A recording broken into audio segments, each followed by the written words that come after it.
සිරගයක බිත්ති වලට පුද්ගලෙක්ගේ ශරීරය සිර කරන්න පුළුවන්. හැබැයි ඔහුගේ ආත්මය සිර කරන්න බෑ.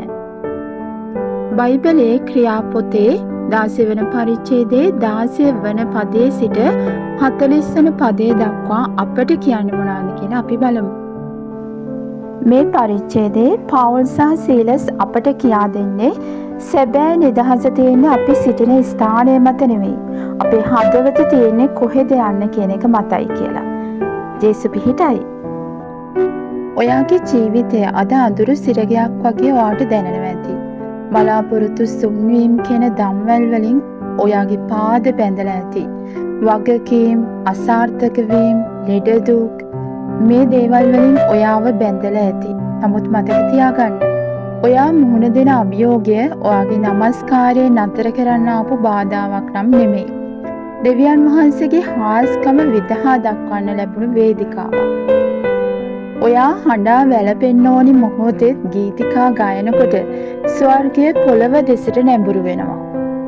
ඔයා වේදනාවල් මැද දෙවියන් වහන්සේට ස්තුති කරනකොට දෙවියන් වහන්සේගේ හදවත ස්පර්ශ කරන්න ඒ ස්තුතියට පුළුවන් එක බලවත් පූජාවක් බවට පත් වෙනවා. සිරගේ අන්ධකාරය, පුස්කඳ, සීතල, ඒ වගේම තමන්ගේ පාද බැඳලා මේ විදිහට හිටපු පාවුල් සීලස්ට මොන වගේ හැඟීමක්, මොන වගේ වේදනාවක් තියෙන්නේ නැද්ද නේද? ඔවුන් තමන්ගේ තුවාල දෙස හෝ දම්වැල් දෙස බලා මැසවිලි නැගුවේ නැහැ. ඔවුන් තමන්ව මැවූ තැනන් වහන්සේ දෙසයි බැලුවේ. අද ඔයාව ශාරීරිකව දම්වැල් වල බැඳලා නැතුව ඇති. නමුත් ඔයාගේ හදවතින් ඔයා දම්වැල් වල ගැට ගැසලා ඇති. ඉතින් ඔයාගේ ගැටලුව දෙවියන් වහන්සේට කියනවා වෙනුවට, ඔයාගේ ගැටලුව වෙනුවට දෙවියන් වහන්සේගේ උතුම්කම ගැන උන්වහන්සේට පවසන්න. අපේ රෝග, අපේ පීඩා, අපේ ණයබර, අපේ වගකීම් මේ දේවල් ගැන හිතන්න අපි තුල ඇතිවෙන්නේ බිය පමණයි.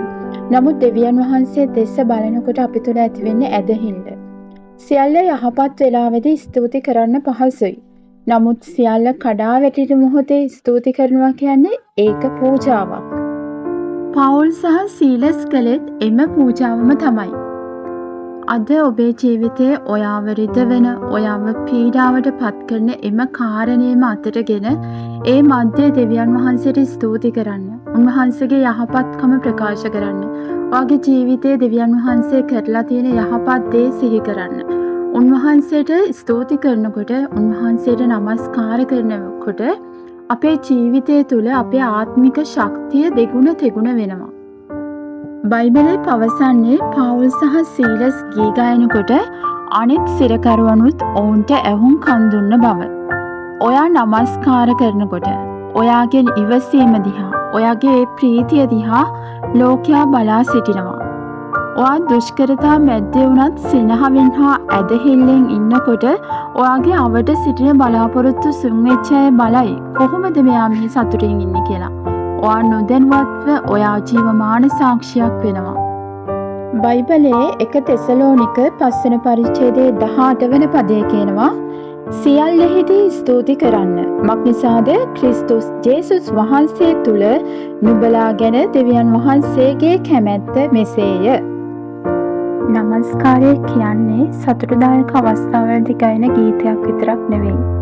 ඒක ඔයාලට ඇති අන්ධකාරය පළවා හරින ආයුධයක්. ඉතින් ඔයාගේ හඬ නගන්න.